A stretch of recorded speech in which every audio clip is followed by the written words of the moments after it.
Lord, naniniwala ako na magbabago ang mabigat na sitwasyon ko. Lord, thank you for today. Thank you for another day.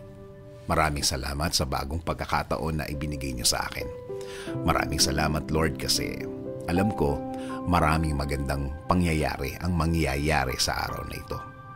Alam ko na puno ng pagpapala ang araw na ito. Maraming magagandang pangyayari ang ibibigay niyo sa akin. Alam kong patuloy ang pagbibigay niyo ng magagandang bagay sa aking buhay.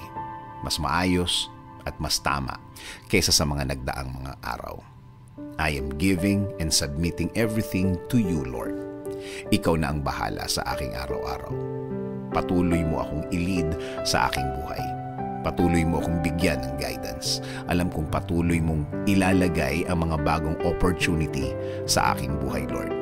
Sa iyo ako palagi titingin. Sa iyo palagi ako magfo-focus.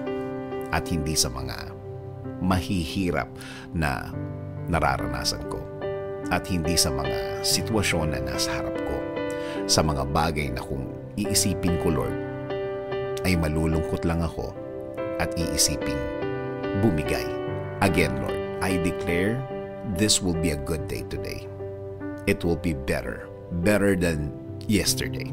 Compared sa mga dumaan na mga araw, compared sa mga nangyari noong mga nakarang araw at panahon.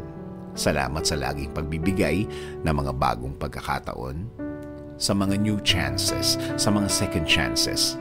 Sa plano niyo ako titingin palagi, sa magandang finished product ng plano niyo sa akin. Patuloy niyo akong proteksyonan, patuloy niyo akong i-bless, Lord. Patuloy niyong ilagay ang mga tamang opportunities sa aking way. Patuloy niyo pong ilagay ang mga tamang impluensya sa aking mga dinadaanan, Lord. Sa aking mga dadaanan, Lord. Itinataas ko din sa inyo ang aking pamilya. Patuloy niyo din silang alagaan.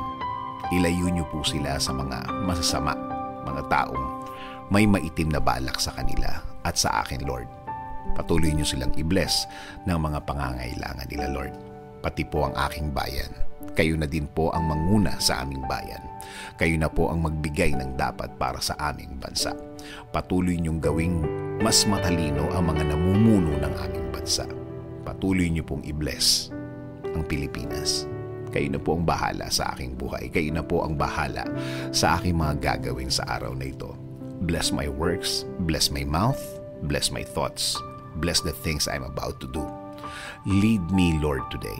I will always follow your lead, O God. I will always obey the things your word will say.